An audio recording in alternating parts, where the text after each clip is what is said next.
So let's say you found a skeleton. How would you tell if it's a dinosaur? You personally, how would you decide? Well, interesting question. I don't know. I don't know research on that.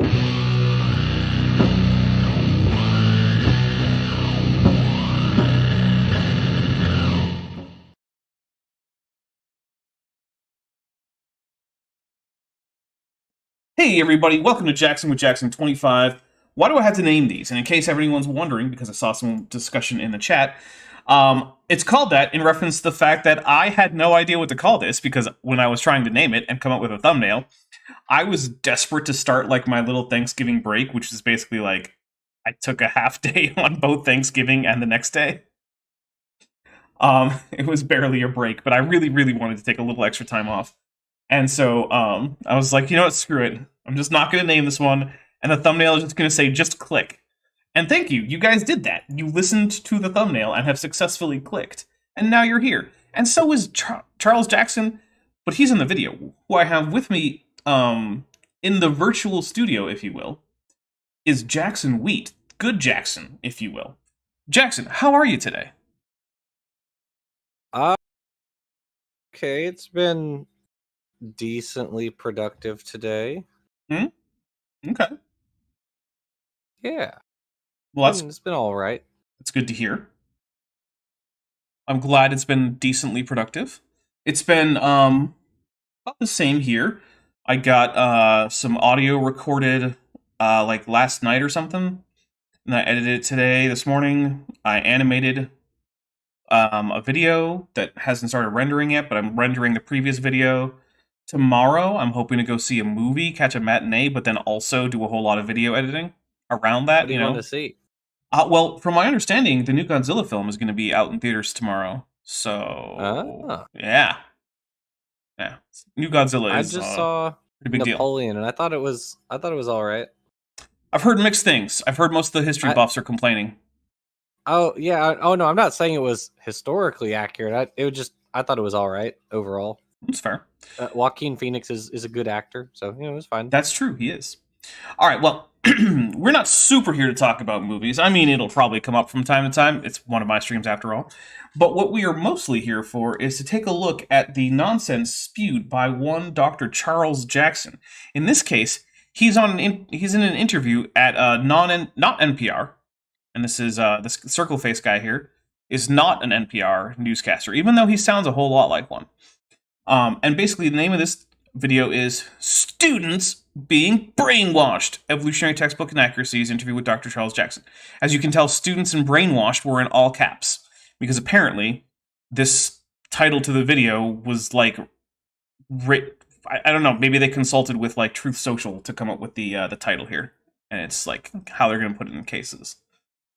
Because I don't know if you know about, that particular third-rate platform's most popular user and his tendency to just put random words in all caps and also just randomly capitalize other words for no apparent reason. Yeah, that's the thing. Anyway, we have a bit of a drinking game that we do with this. Now, of course, you in the audience are welcome to not play along or play along with anything you like. You can play along with alcohol if you want. You can play along with water, tea, soda, juice, coffee, a vape pen. I don't care. But whatever you do, if you're going to do something that's intoxicating, please remember to know your limits, pace yourself. A drink doesn't have to be like an entire shot or some big long drag on the vape pen or something. It can just be a little bit if you want. And if after playing this, you feel like you should go drive a car or operate heavy machinery or text your ex, don't do that. That's a bad idea. That's the inebriation talking. That's really not something you should be doing. Now, if you do, in fact, cause any injury to yourself or others, grievous bodily harm, destruction of property, larceny, grand theft auto, whatever it is, right, as a result of playing along, that's because you didn't pace yourself after having been warned. We do not accept any liability or culpability in that case. Please be responsible. Now, with that being said, let's go over the drinking rules, and we'll see how long it takes before Jackson Wheat here cracks and starts laughing. So, I can't believe you. What? I mean, Jackson, it's kind of like I know you, right? Like we've done this show a whole bunch of times. Like this is on my 25th time. Maybe once or twice, 3 times at absolute max. I will not go higher. Oh, okay. Except for that 4th time, right? Oh, well, we don't talk about the fourth time. Ah. All right, so the first thing first, we will take a drink whenever the creationist in question, in this case, is primarily Charles Jackson, but we let Circle Face have, if he does something like this, we'll take a drink too. But anyway, if they say something that's just too stupid, and we need to cool our brains off a little bit, we'll take a drink. If they get something that's actually factually correct, and it's not just them quoting someone, but it's actually them getting it right, then we take a drink. If they tell a joke that doesn't land, we take a drink. If they tell a story that sounds like it's something that never really happened, we take a drink. Basically, if it sounds like something off of like r/that happened, yeah, we take a drink. Because they like to make up a lot of stories. We'll also take a drink if they bring up the Nazis. So I was using a lot of euphemisms there in previous streams, but then like 14 or 15 streams in a row were just automatically demonetized with no warning. But then... Not bad. No, because you weren't in all 14 or 15 of those, right? Allegedly. Well, but then the last one where I didn't... Oh, drink for Mothra, that's another one. If Mothra comes by audibly, we take a drink. Godzilla 2. Alright, so there's our first drink of the night.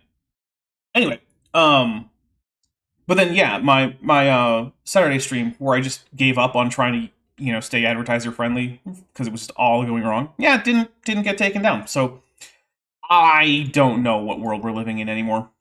It doesn't make any sense. Everything is chaos. But anyway, yeah, they bring up the Nazis, we take a drink. There's also, if Jackson or I can successfully predict the next thing that's going to be said, we take a drink. Or not necessarily the next thing, but like something that's going to be soon to come. So if like one of us says argument from a mile away, right? Yeah, and that's also where the argument isn't like super obvious, right? There's got to be a little bit of like, oh, maybe not. There's also a Trojan source, which is if the creationist cites a source, which they usually don't. Oh my goodness, drink again.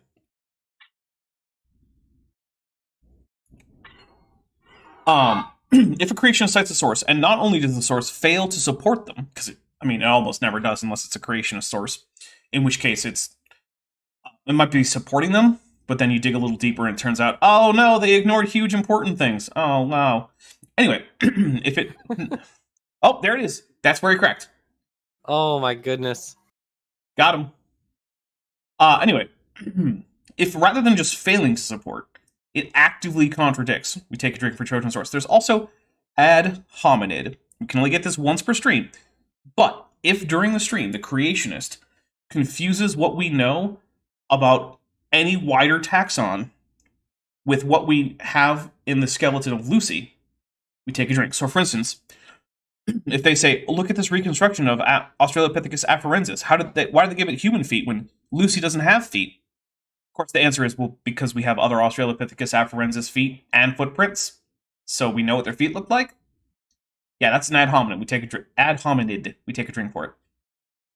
There's also some ways, like you saw, if Godzilla or Mothra come by audibly, but also if anyone super chats or membership milestone chats, and they include one of the emojis that we have for Godzilla, King Ghidorah, and Mothra, we'll take a drink for that. Now, those are membership only emoji, so if you want to use them, you do have to join the channel membership or have one gifted to you, which leads us to our next way that we drink.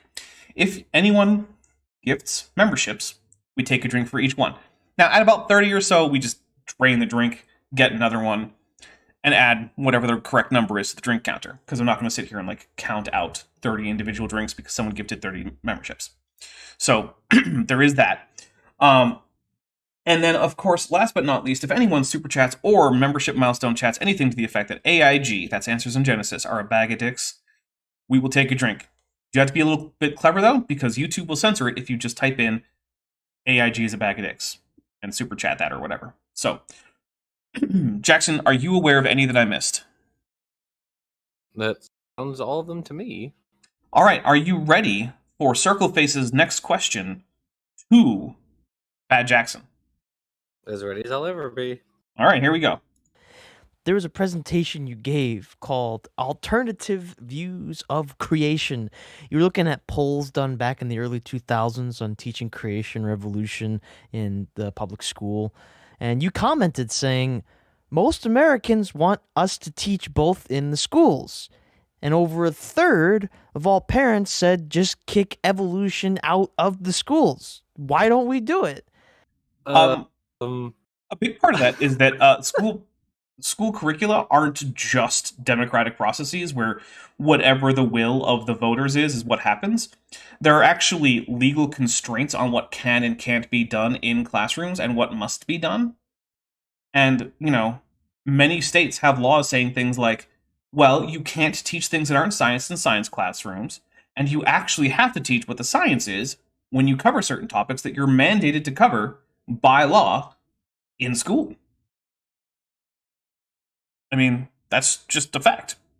And also, most teachers actually have like an ethical stance against teaching pseudoscience or supporting a particular religion over others in the classroom, or even group of religions, right? Because, young earth creationism isn't completely exclusive to Christianity. It's almost exclusive to Christianity, but it's not completely. You can certainly find a few young earth creationists among Jews. You can find sort of age agnostic but anti-evolutionists among Muslims. You might be able to find a few young earth creationist Muslims. It's possible. The Quran is really not very clear on like timelines for Adam and Eve because it tells the Adam and Eve story a few times. But the thing about the Quran is it's not like a storybook. It's a book of sermons that sometimes occasionally have like a reference to a story like Adam and Eve or Joseph in Egypt or Abraham or Moses or something, right? Like they're in there, but like they're not part of an overarching narrative. Anyway, so what do you think, Jackson? Why aren't schools just listening to all these parents and saying, you know what, screw it, let's teach pseudoscience instead of science? Because, for the reason you said, it is about, well, in theory, what is taught in classes is supposed to be sort of decided by like a body of experts, Mm-hmm. And then they collectively decide with some input from parents and teachers also, yes, but predominantly the bulk of the material is decided on by experts, not by your average Karen or Joe. So we got a couple super chats. My unfinished intro for $2 says, super chatting for the 44th time. Good Jackson laughed. Thank you very much. it's true, I did. I sure did. For the 44th time. Oh, there's 45 right there. There's 45. You heard it here first. We got a laugh counter now. I should add one. Oh, please don't. Well, good, because there's another one. Vandalia 1998 for $5 says, since it's been so long, Jackson, did your brain erase Bad Jackson from your brain and had to go the trauma of remembering him again? Yeah, is it like re-traumatizing every time you have to come back here and Bad Jackson says something? Which, to be fair, he hasn't yet. Unfortunately, every day I continue to exist, so yes. Oof. It's rough. That's rough. You gotta get one of those medically induced comas for a little while just so you can cease existing for a few days. No, don't do that. I'm not a doctor. This is not medical advice. This is definitely medical advice. No, this is absolutely not medical advice. No one should be taking medical advice from me. My medical advice is go see a doctor. It's also my legal advice. Go see a lawyer. So, Dr. Jackson, to my knowledge, an accurate representation of the creation model or even the intelligent design model has yet to be taught in public schools. Yeah, just like a reasonable version of the flat Earth model has yet to be taught in schools, right? Like, imagine this. Imagine there's a school district, because in the United States, schools are divided up very locally, and local voters have a really high degree of say in how schools are run.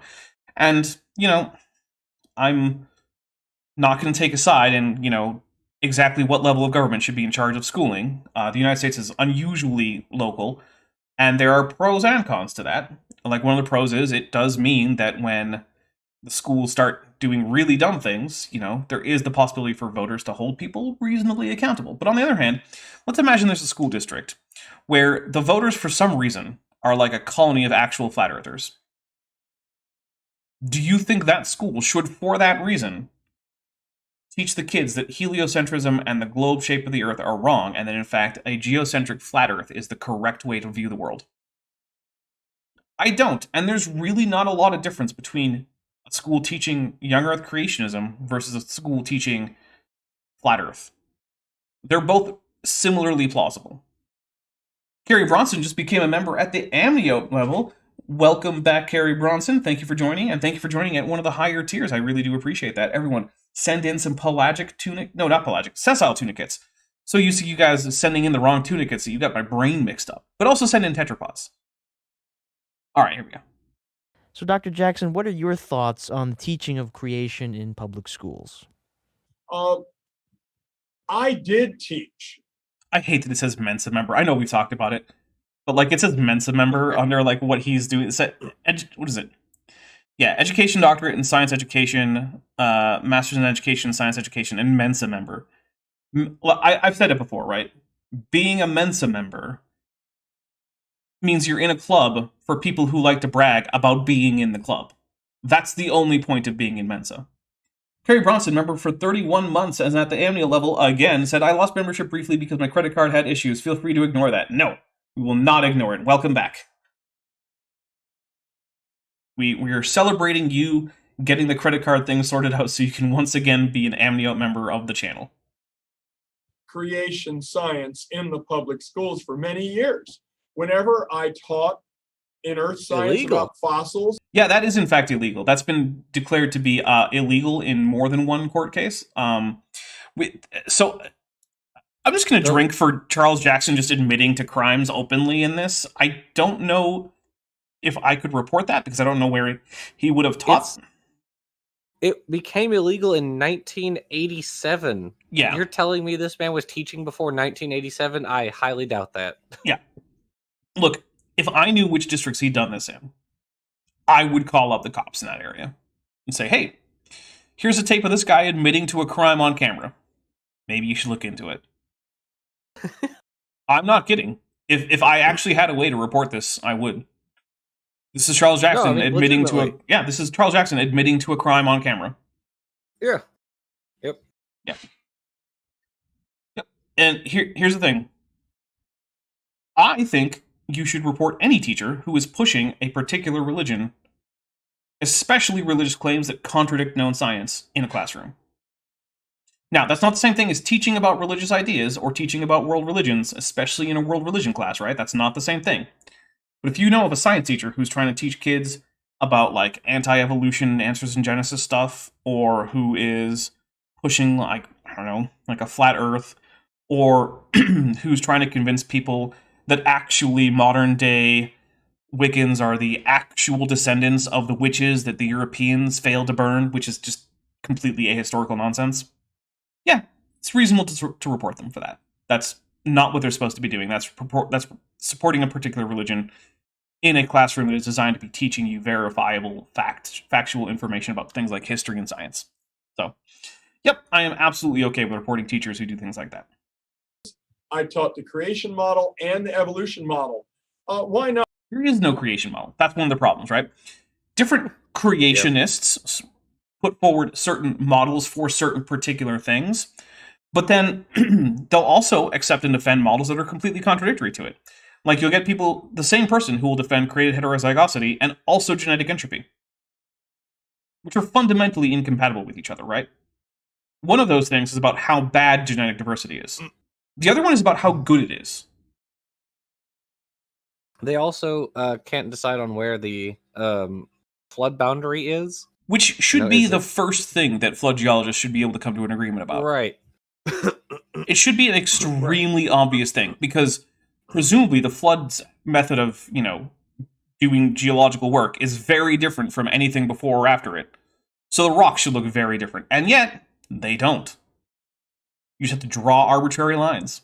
Fade to Gray, T-Rex is like a butterfly, member for 18 months, and is at the annual level, says, you gotta lie to Flurf, oh, yuck, with a triangle meme and a AIG is a bag of dicks. We'll take a drink for that. See, I make it really easy for the members to send in AIG is a bag of dicks because I have an emoji for it. Yeah, it is the BOD emoji, which stands for bag of dicks. In case you're wondering. And the little bag is a bag of eggplants, and it says AIG on it. It's really hard to read, but it's there. I made it in Blender, because that's how I do. Some of my students believed in creation and some believed in evolution. I taught in the Washington, D.C. area. Some of my... Uh-oh. Washington, D.C. He's like doxing himself. area. Okay, so that's not quite enough, right? Because, you know, that includes things like Arlington and, you know, surrounding suburban areas around Washington, D.C. So if he's more specific, and if we get, like, dates, might be time for me to look up some phone numbers for some law enforcement agencies here. Students had parents who worked for the Smithsonian. Some had, dad who was a pastor of a local church. And as long as both beliefs are there in the classroom and you teach it in an objective way. Yes, you know what, that's fair. Here's an objective way to teach creationism. I'll do it after I read this quick super chat here. Savage Monkey Fish Cobra for $5 says Charles Jackson has a... Hold on, I'm trying to make sure Charles Jackson has against self-incrimination. What he lacks is the ability. I think you accidentally did a word there. But I think I get it, though. And yeah, he should probably stop with the self-incrimination. But here's an objective way to teach young Earth creationism. All right, so in this class, we're going to be starting to learn about Earth history and biological evolution. Now, there are some people who believe that the Earth is only 6,000 years old and that biological evolution is not a valid scientific explanation for the origin of biodiversity. There is no evidence for any of their beliefs, and they are categorically wrong. There we go. We just did it. We taught young Earth creationism in an objective way. Congrats, everybody. Yeah. Yep. Although I actually don't think that that's something that you should waste your time on in a classroom, honestly.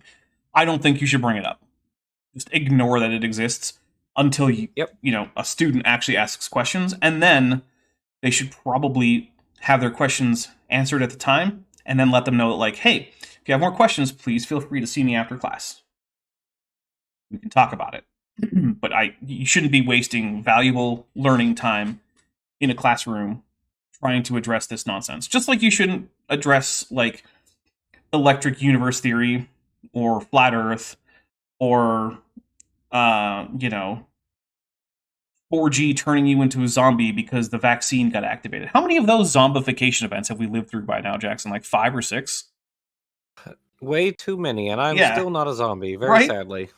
I keep having to go to work. Come on, man. I want to be a zombie already. You know what zombies have to do? Nothing. They just wander around and eat.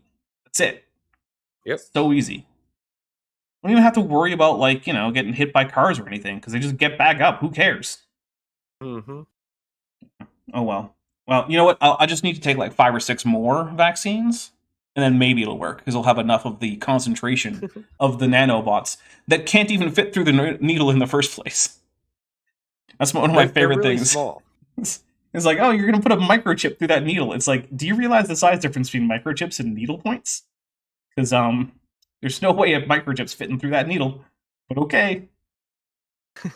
Look, Dapper, if there were logic involved, there wouldn't be the conspiracy theories. So true. And I mean, let's be honest, young Earth creationism is a conspiracy theory. Because for it to be true, it requires that there be a vast conspiracy among academia to just basically ignore the vast majority of the evidence and just lie, basically. Carrie Bronson for $2 says, I teach the young Earth creationist model every time I shut up. Yeah, that's true. Just, keep your lips sealed. And you are now explaining the young Earth creationist model, at least the parts that have evidence. Then you can do it. As long as you have... By the way, no, you really can't actually teach young Earth creationism. It is, in fact, illegal in the United States. I can't speak for every country, but at least in the United States, it is, in fact, illegal. You can get in trouble. I don't think you'll end up in prison. Again, not a lawyer. If you need legal advice, go consult an attorney licensed in your area. But pretty sure it's fireable. Permission from your superiors to address the topic. Now, no good teacher would actually take sides. If I was a government teacher, I wouldn't tell my class. Yes, a good teacher does take sides. Good teachers take... would. Yeah. Yeah. Good teachers take the side that has the evidence and the scientific literature on it in a science classroom. Just like they take the side that has the evidence and the primary literature and the historiography on their side in a history classroom, right? That's the side you take. You take the side that is correct to the best of your knowledge based on the evidence that is available, which is going to be not the unearthed creationist side. Savage monkey fish. Oh, sorry. Go ahead. Sorry. I dislike that you have to teach conspiracy theories with the same respect that you do like the truth. It's kind of why I know that this, criticism has been made of like public media generally with like, why does everything have to be discussed as a round table? Sometimes you can just say this is wrong and this is right. You don't have to have someone on to debate the other side. Yeah. Like we don't need someone on to debate like are birds real? Obviously the answer is no, so we don't need to have the debate. All right, so Savage Monkey Fish Cobra for $5 says the number of confirmed 5G zombifications is identical to the number of well-evidenced biblical zombification events. The only thing I will add to that is I don't know that any of the mass resurrection stories in the Bible, of which I can only really think of two, would reasonably count as zombification, because it seems like these people are actually being raised back to like a normal just being alive state. So I don't know, because I mean zombies aren't just alive again, right? Like there's the their consciousness is more or less gone, and they're just like shambling, mindless eating machines, kind of like what Jaws tried to pretend that sharks are, even though that's not really what they are. Or teenagers. Yeah, or teenagers. I mean, most teenagers aren't so cannibalistic, but only most, right? Well, you said mindless, shambling eating machines. Okay, and, how about this? I think that describes most teenagers. You know what? If the cannibalism is important, we can say Floridian teens. Because we all know Florida is the land of the cannibals, apparently. Right. Because of numerous cases of people eating each other coming out of Florida. Which, to be fair, that's mostly because of the Sunshine Law, which basically says that pretty much anything that happens with the police is just now public access. Anyone can get to it, which means that reporters can get to it. So they just find fun stories to fill in gaps in the news cycle from Florida. So that kind of stuff actually happens in a lot of places. Not so much the alligator thing, because, alligators are geographically just restricted, but the other stuff happens all over the place. You just don't hear about it because most states aren't that open with their police records, which I actually think they all should be. I don't think that the idea that there are, should be hidden police records, unless it's a sensitive ongoing investigation, police records should be public, in my humble opinion. Linda Peterson for $2 says, interrupting class with AIG talking points equals back in days. You know what? We'll take a drink for that, because that was, we'll say it was an attempt to use the emoji. On things other than web browsers, the emoji thing doesn't work very well, and I don't know why, but it's really annoying. Class, like that Larry Sabato at University of Virginia, he always used to say, I'm all things to all men. He wouldn't tell the class whether he was a Democrat or Republican or conservative or liberal. Well, you shouldn't be talking about politics in the classroom. That's not what we're saying.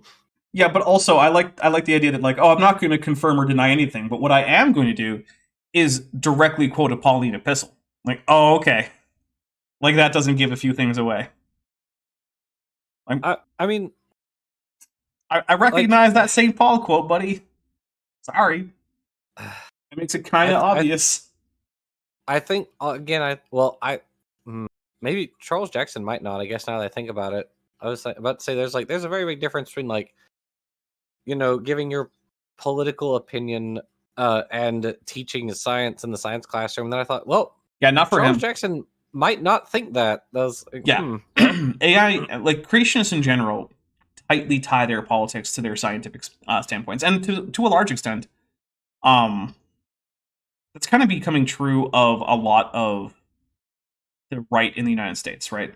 A lot of it's tied to things like climate change denial, just making up nonsense about things like... It's all culture war. Yeah, there's all sorts of culture war stuff, like climate change denial, just making up random nonsense about LGBTQ stuff, abortion access, evolution. All of those are wrapped up in a package for a lot of people, right? There aren't that many people who are like, well, I'm LGBT affirming and pro-choice, and I think that climate change is a really big crisis that this whole species needs to really start working on in a very concrete ways. But I think evolution is BS. That doesn't come up very much. Yeah, I'd be very surprised. It's not like it's not ontologically impossible to hold that position. Sure, but they're very close Venn diagrams. They're almost circles. Exactly. Yeah, or it's almost a Venn diagram is almost one circle. Yeah. Yeah. Now, I will say the audience has narrowly avoided being Bilbo'd so far. However, it is very narrow, and I would like to see, 40 something more likes on there because it really does help out the channel. Here we go. He said, let's just talk about government and politics and how they work. Okay, he's a civics teacher, so that's fair. I mean, if that's the class you're teaching is civics, then you should teach civics, which includes a lot of stuff about how politics works. But yeah, you don't have to take a side. But again, when you say I'm not going to quote or take a side, by quoting the New Testament, kind of gives away a side just a little bit. Maybe not, though. Maybe he's just someone who really likes biblical allusions. I do know some people who are not, like Charles Jackson here, who do like to make biblical allusions. There is that. So, still.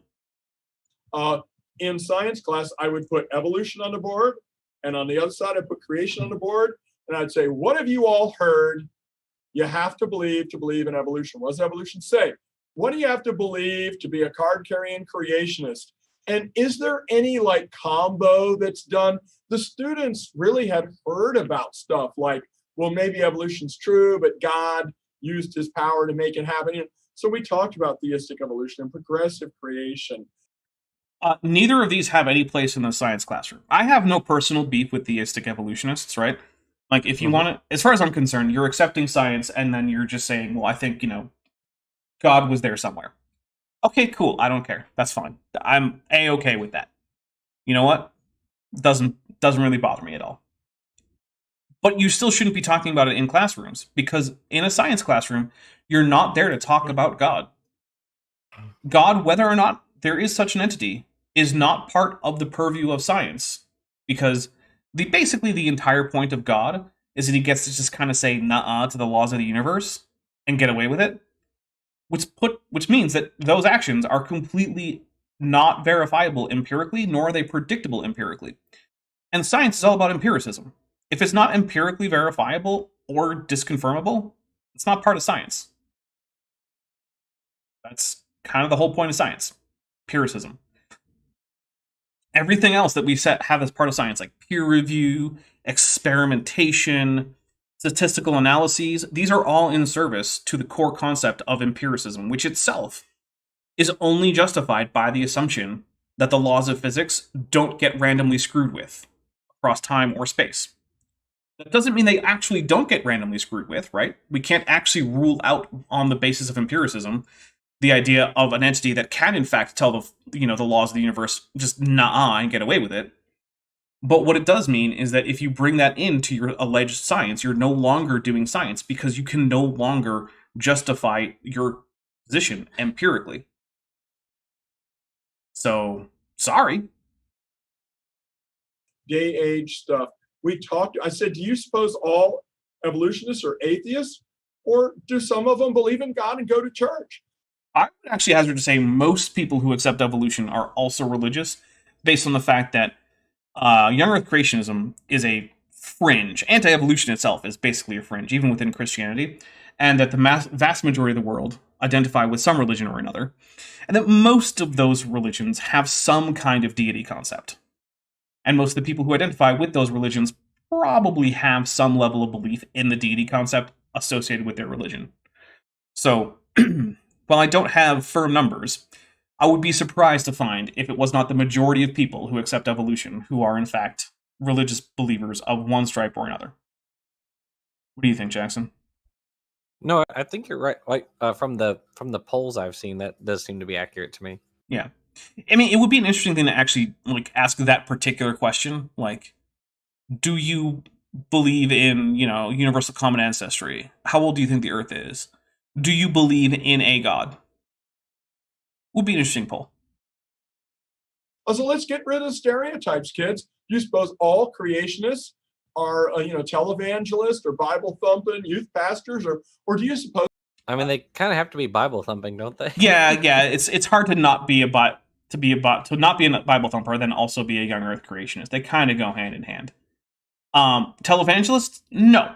The vast majority of creationists are not televangelists. In fact, I'm not even sure if any of the major televangelists are young Earth creationists. I know Pat Robertson wasn't a young Earth creationist. He was an older Earth creationist. He actually had some pretty harsh words that were kind of funny for young Earth creationists. Not that that makes him anything other than a disgusting, vile human being. Because he absolutely was. I remember in one interview or one of his shows, whatever, I'd seen a clip from it where he's like, listen, I have friends in the oil industry. We can't look for oil, if the earth is young. And it's like, he's right. When he's right, he's right. Yeah. I mean, credit where it's due. It's not very often that I'll give anything to Pat Robertson, but that's one of them. Right. Yeah. Gandry just gave their first super chat on the channel, and it's for $4.99, and says assemblage of genitalia. Okay. Has a tenuous relationship with empiricism at the best of times. This is correct.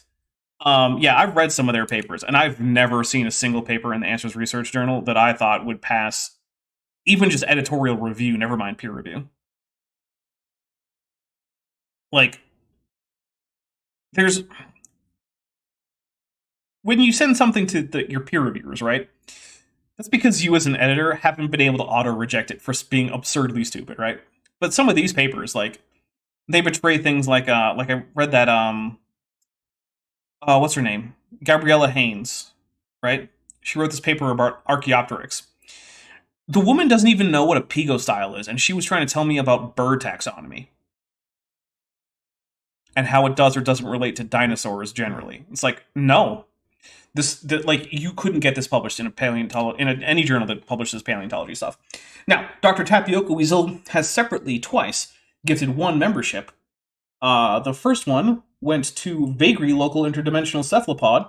The second one went to Gandry. So, here's 2 drinks for that. Thank you very much. Dr. Tapioca Weasel, 1. And 2. And there's a third one from Dr. Tapioca Weasel, which went to somebody, but here's a drink for it. Sir Equinox. All right, so if you've become a member recently, make sure that you go to your Discord, go to settings, go to connections, and add the YouTube channel that you just got your membership on to your connections, and that will automatically add you to the server. Remember, the wrong way to be added to the server is to send me a DM on like Twitter or Discord or something asking if I can send you the invite, because the answer is no. The answer will simply be, have you done the settings, connections, YouTube channel? That is the answer you will get. Please don't email me or send me a message asking about that. And then there's Dr. Tapioca Weasel with another one, so we'll take a drink for it. Don't approach Dapper in public.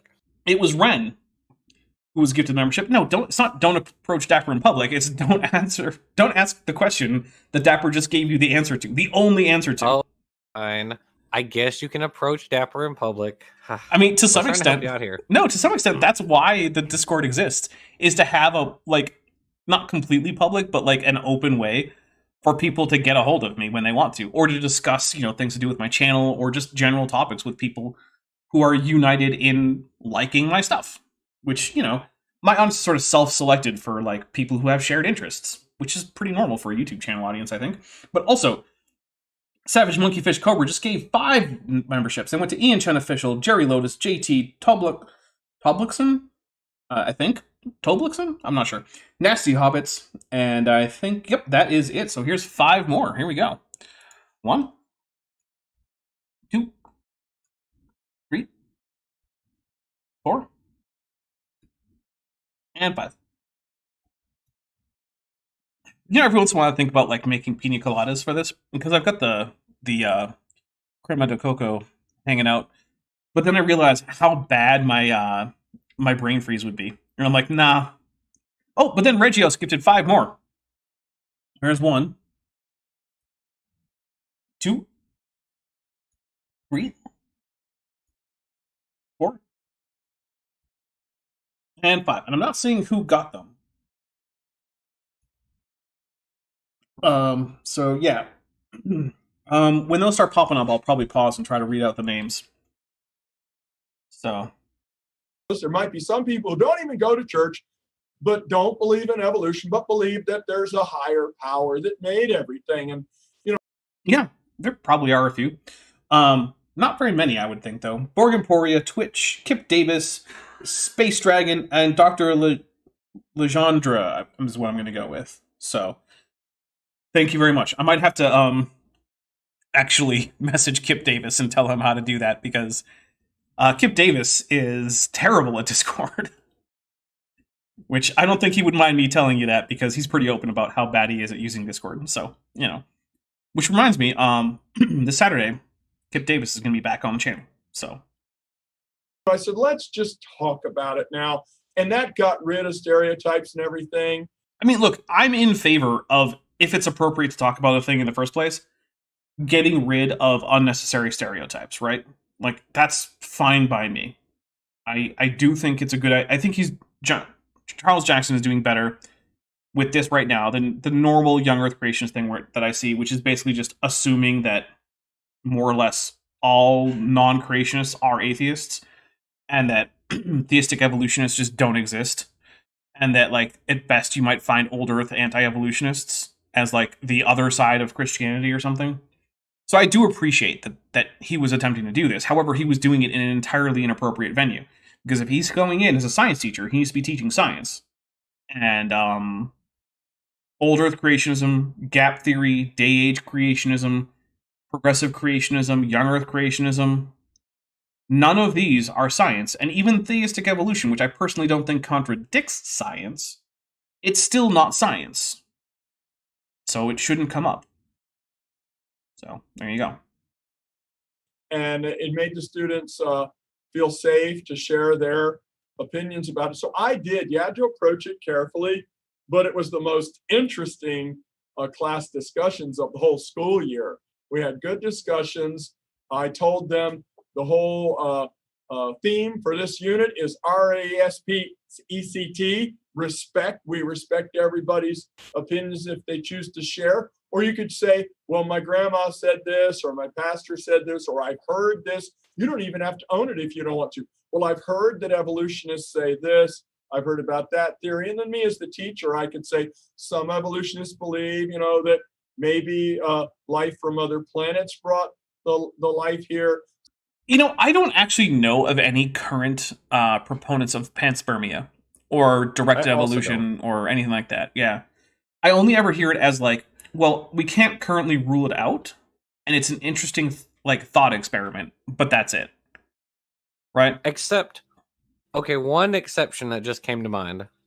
Chandra Wickramasinghe's group with the octopus genes from space. Oh, yeah, you're right. Okay. That's literally the only panspermia proponents I can think of. Yeah, but I don't know anybody in true. origin of life stuff who is pro panspermia. Yeah, and one of the important things to remember is that he is in fact a astrophysicist, not a biologist. So when he publishes that kind of stuff, he is stepping way outside of his field. And for that reason, it's one of the reasons why, one, he doesn't tend to publish those things in the normal biological journals that you would expect. And also why no one pays really much attention except to mock it. Or young Earth creationists, who, again, are mostly just mocking it. But also, Dr. Tapioca Weasel just gifted membership, and it went to Marcy Marino. Welcome to the channel memberships, Marcy Marino. Here's a drink. Cheers. Okay. Some believe that life started here. Some believe there's life all kinds of other places. And so we could talk about it, but you can teach. There is no law on the books against teaching creation in the public schools, right? Oh, that's pretty Edwards wrong. v. Aguillard, Louisiana, 1987. Yeah. Now, to be fair, it isn't directly a piece of legislation, but it is the interpretation of the court of previously existing legislation that says, no, you may not teach creationism in a classroom. Now, Fits of Rage just gifted a membership, and it went to Ascanbe, I think. I'm not sure. Sorry about that. Look, if I get your name wrong, please let me know, tag me, and if possible, put a pronunciation guide in the International Phonetic Alphabet. I'm familiar enough with pretty much all the main characters that you're going to likely have in your name that I can usually read that well enough. But Savage Monkey Fish Cobra also gifted 5 Dapper Dinosaur memberships. They went to Binge Thinker, Southern Sal, SHGH, Flum666, Kristen Mills, and Zacuse. It's like J'accuse. It's French. I accuse, presumably you. But anyway, here's 5 drinks. 1, 2, 3, 4, and 5. You know what? Maybe someday I should get Agma Schwa on and have a discussion about whether or not French is actually an analytic or a polysynthetic language. What do you think, Jackson? Would that be an interesting conversation? Any conversation with you is definitely an interesting one. Thank you. I'm still not going to send you any money for that. Oh, I know. Right now, New Mexico used to have a law, but they took it off the books. Now, Was the Aguillard or Aguillard, I'm not really sure, case taken off the books? No, it remains, in fact, precedent in the United States. Given the current state of our Supreme Court, where it's enough to make some of us a little nervous, but as of present, Kitzmiller v. Dover and Edwards v. Aguillard are still on the books. So Sydney they Raptor have not gone anywhere yet. Sydney Raptor asked, "Isn't God blowing on dust technically a form of panspermia?" I mean, I wouldn't classify it that way, but I mean, I guess if you want to make that argument, I can't stop you. Goodness, Regios just gifted 10 Dapper Dinosaur memberships. So I guess we'll start in with the 10 drinks. Here we go. 1. Except that's that beer. That beer is done for. So here comes another one. But let's see. They're going to Passing Wind. Nice. Melodic Lyrics. Shorty Jack 27278. Cool Jesus. Redmond 17. Jay Bellinger. Sam Stutler. Sophie Fishbach. Lisa for Truth. And Dustin Carroll. Now, Lisa for Truth, I am hoping that you are an exception to my general rule of thumb about screen names with the word truth in them. So I don't know if you know, but generally, I associate screen names with the word truth in them to people who don't know a whole lot about things that are true. You know, like JM Truth, or Standing for Truth, or things like that. True Empiricism is another good one. All right, so that was 1 drink so far. So here come 9 more. 1, 2, 3, 4, 5, 6, 7, 8, 9, and 10. Goodness. That is a lot of carbon dioxide because I am drinking beer. And for $2, DM the Middle East is a war-torn country wing. It says, amid the membership gifting, let's not forget the turtle. Yes, do not forget the turtle. there are laws against if your superiors say you can't, then you can't. If your superiors forbid you to teach evolution, you can still teach evolution. That I'm actually not too sure about. It doesn't seem right. Like, I'm pretty sure that would end up being a fireable offense, but then again, like, I don't know. I guess I could ask some of my family members. I have a lot of family members who are in public education, so I don't know.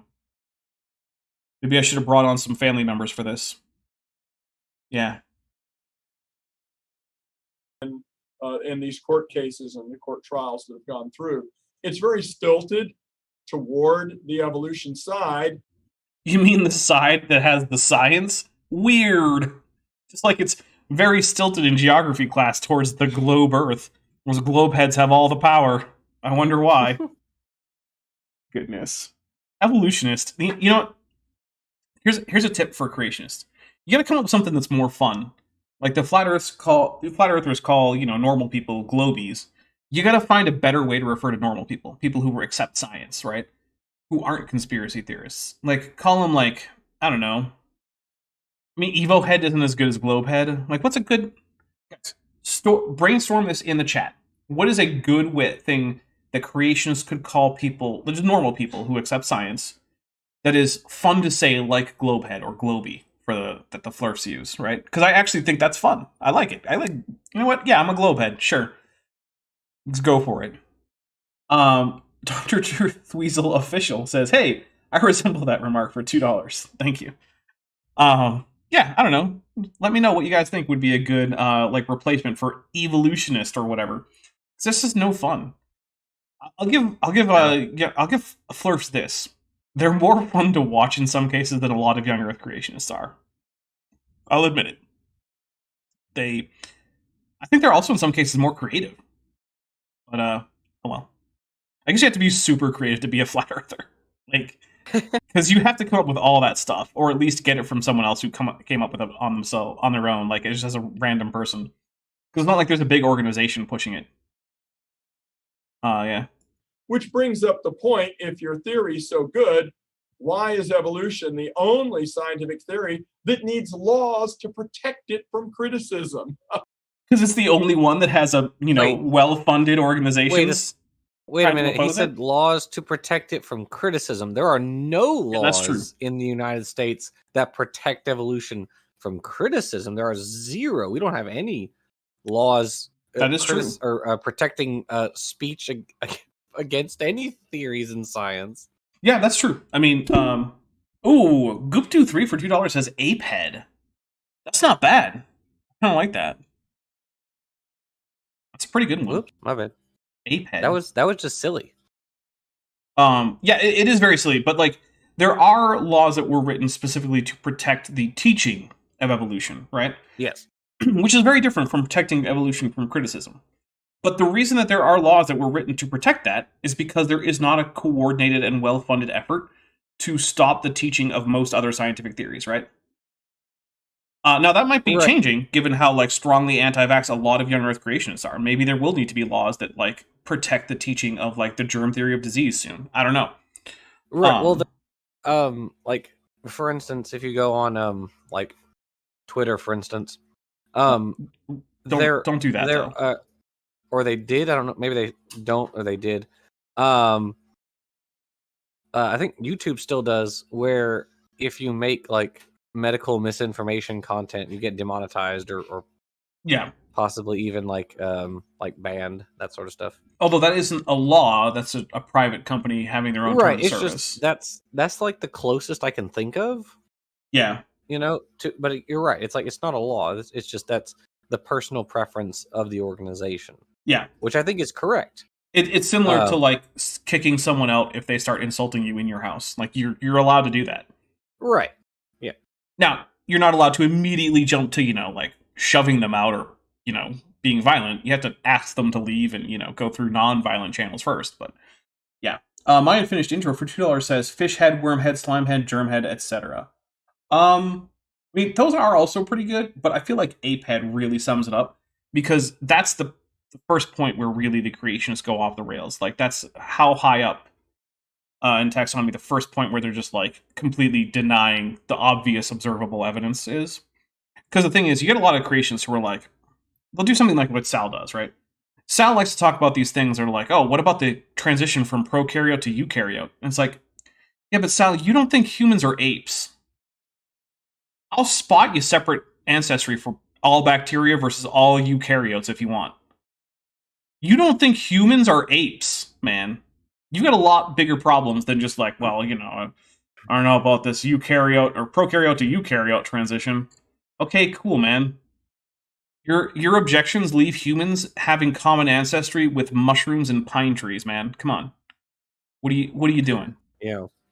That's one of the reasons I like Apehead, right? Because it's like it's the most ridiculous stance, right? Because it's saying that humans aren't apes is just like saying foxes aren't canines or like tigers aren't felines. It's completely bonkers.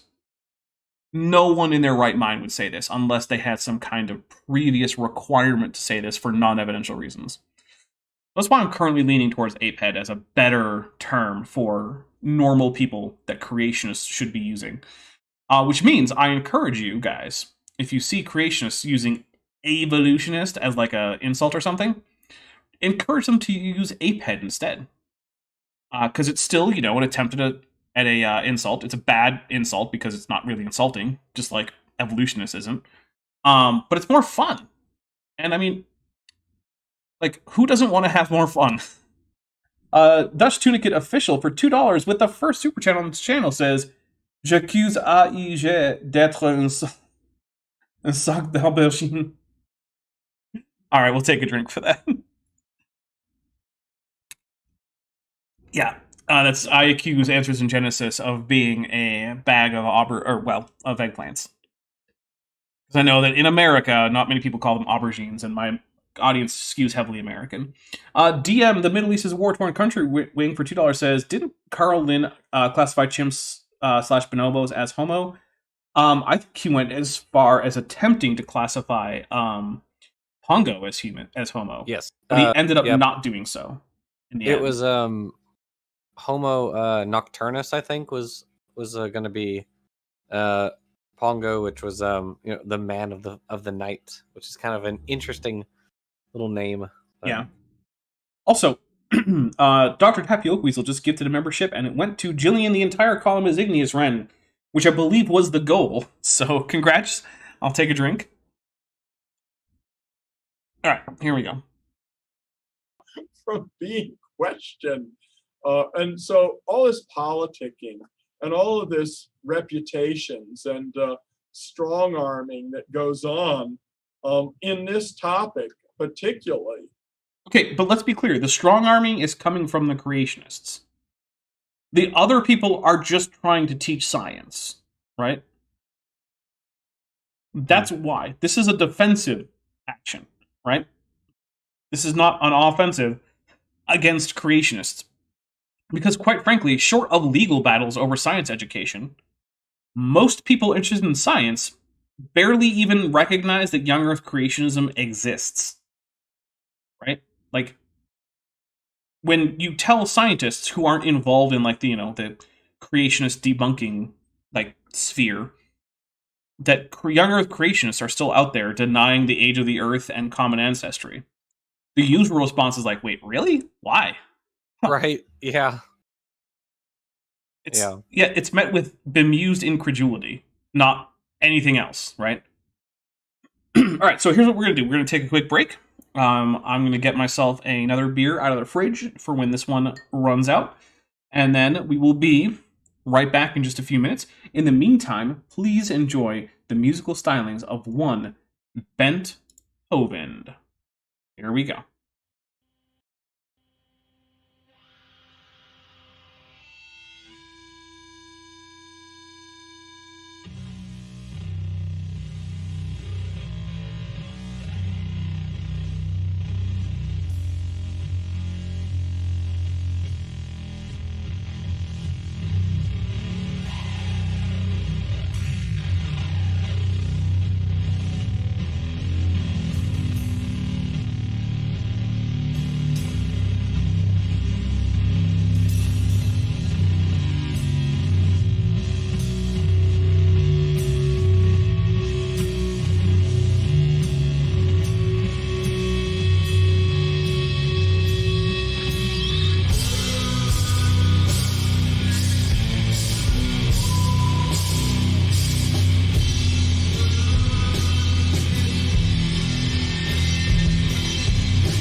And we are back. Welcome back, Jackson. Welcome back to you. Thank you. Welcome back, audience. All right, so we got a couple super chats in here. Vandelian1998 for $5 says, off-topic question, is elephant tusks getting smaller because of poachers a mix of both natural and artificial selection? No, that is just natural selection, because the artificial selection is when some intelligent agent is selecting who breeds by some kind of fiat. Instead, what's happening is the poachers are simply a new predator. They're not selecting particular elephants to breed in order to get desired elephants. In fact, the smaller or tuskless elephants are an undesirable outcome for the poachers. So yeah, that is just natural selection, in my opinion. I don't know, Jackson, do you have a disagreement with that? I think you're right on that. Okay. Fits of Rage for $2 says, AIG is a garden planted with Solanum melongena elf, which is, of course, the eggplant. So I'll take a drink for that. Very nice. Actually, now I kind of want some eggplant parm. Doesn't that sound nice? I'm not really an eggplant kind of guy. Even if it's smothered in cheese? I think I'd just take the cheese. Would you just want to eat a block of Parmesan? That sounds terrible. As long as I don't have the eggplant stuck in it. I can just now picture Jackson getting home after a long day at the aquarium, cracking open a tin of Parmesan cheese and just biting into it. He chips a tooth, but he doesn't care. He just keeps on going. That's now my mental unstoppable force of nature. All right, so before we get right back into this, I do have my normal after break thing, which is to say, you guys are my audience. You are supporting this channel almost entirely. Very little of what the channel uses to keep going, by which I mean, just paying bills and things, is taken in the form of ads from YouTube, right? It's almost all from things like super chats, memberships, super stickers, super thanks, the Patreon, stuff like that. And so if you are someone who likes what I do and wants to support financially, but you don't know how, I've made it pretty easy. There's a Patreon linked in the description.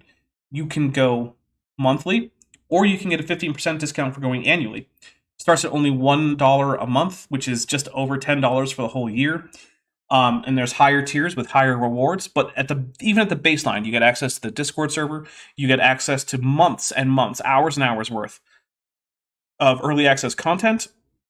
At the $5 level and up, you start getting your name in the credits. Also, by the way, I'm blown away because right now my credit scenes are looking like there's going to be about 300 plus names next month, which is crazy to me. Saying thank you so much. But if Patreon isn't your thing, there's also the channel memberships that starts at $1.99, has very similar benefits, the same basic tiers. Get early access, get access to the Discord, you can get your names in the credits. It also comes with the emojis that you can use in chat, as well as free. Now that you're a member, there's no additional cost for things like membership milestone chats and things like that. I can't really call them free because you have to pay to be a member, or at least be gifted a membership. So that costs money, but there's no additional charge to get those. But also, if a monthly or an annual thing isn't your thing, but you still want to help out, there are still other ways. I have a merch store linked in the description.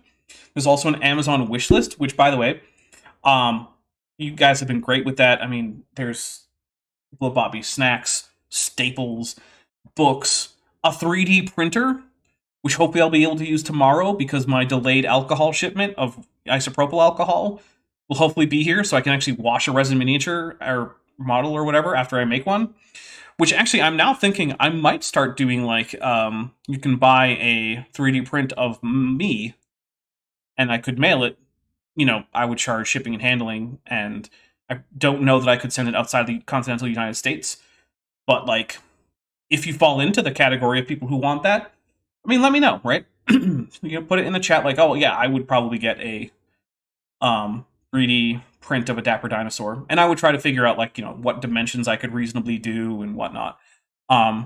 So because I know that a lot of people have wanted some kind of merch besides just the t-shirts and whatnot that I do have on my merch store, again linked in the description. And I was thinking that could be something. I could make a 3D printable version of my avatar because it's not currently 3D printable, but then I could print that out and send it to people who want it. Trail Mix, who's been a member for 11 months and was at the annual level, says, Dapper, can you send me an invite to the Discord server? Joking. And then AIG's bag of dicks emoji. Eggplants are tasty. Sorry, Jackson. No, I'm with Trail Mix on that one. Eggplants, like, look, you got to do them right? It's sort of like okra. It's a thing that you can mess up easily, but when you do it right, I like okra. really well. Okay, but you know how it's easy to mess up, right? I suppose it can be. Yeah, especially if you're not from If like people mess it Louisiana. up. Yeah, I mess it up all the time. Yeah. I always get slimy okra when I'm done. I hate it. I'm bad at cooking okra. I admit it.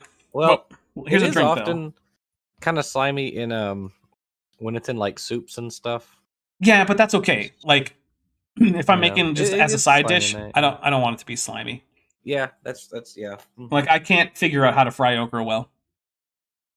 Which is too bad because I love fried Well, okra. I'll have to come over and we'll discuss it. How about that? Do it. Also, Gandry for $9.99 says Muns for Dino Mothra. Thank you very much.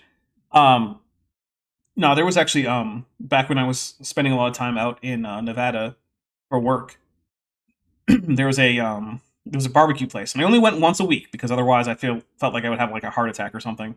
But every time I went, I ordered a big old side of fried okra, Yeah. and I had some fried okra and some ribs, and oh my goodness. The highlight of any given week that I was in Nevada was getting some ribs and some fried okra at that place.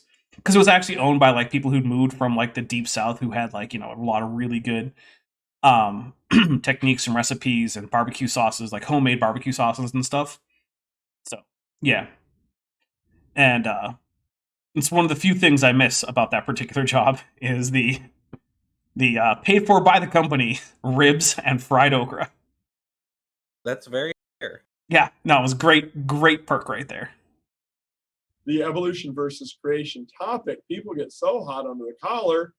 I mean, if you were arguing about, imagine people who care about science education becoming upset about people actively trying to undermine science education. Man, it's not like science is some kind of thing that, I don't know, is the reason that most people are even alive right now, or that it's our really one only hope to persist as a species in the long term. Who cares about any of that, right? Just, why would people get upset about miseducation in science? I can't imagine. It is bananas. I know. Why? Just be okay with it, We'll say young Earth creationism, anti-vax conspiracies, flat Earth. Maybe we'll let in like the Zachariah Hitchens, or not Sitchins. That's it. Sitchins, not Hitchens. Sorry, Zachariah Sitchins stuff, like Nibiru and the Anunnaki creating humans as an enslaved race of genetically engineered apes. Let's do that too. Mhm. Why not? It's equally well evidenced. whether it's night or not, I think it'd be very objective and people wouldn't get so steamed up. But because we Okay, Chuck. Can I call you Chuck? I don't care if I can call you Chuck. I'm going to call him Chuck. Chuck. People are going to get steamed up because when you think you're being objective, you are not, right?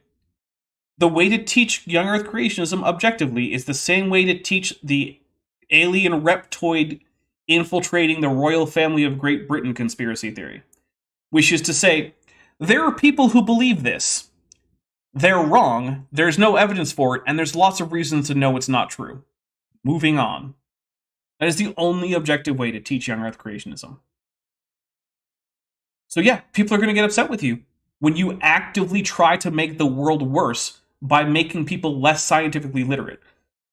I mean, if there's anything that the last decade has driven home, or should have driven home to everyone, it's that scientific literacy is currently a major issue, not just in the United States, but to some degree around the world. It is currently an existential threat. There are people who are dead because of their own scientific illiteracy or the scientific illiteracy of other people. It is costing lives right now. Today, at least a few people are going to have died who would not otherwise have died because of a lack of scientific literacy. So yeah, you're going to have to forgive me and forgive Good Jackson here and forgive everyone else when we get a little heated about someone actively trying to undermine science education. And you might say, well, Deborah, I don't think too many people are going to die directly because of their belief in young Earth creationism. And you know what? That's probably true. But once you buy into one pseudoscientific or anti-scientific conspiracy theory, you open yourselves up to others. That's why when was it Creation Ministries International or was it ICR? No, it was Creation Ministries International, who were pro-vax during COVID, right? They were like, please go get vaccinated. Right. This is a safe and effective way to prevent a serious and potentially deadly disease.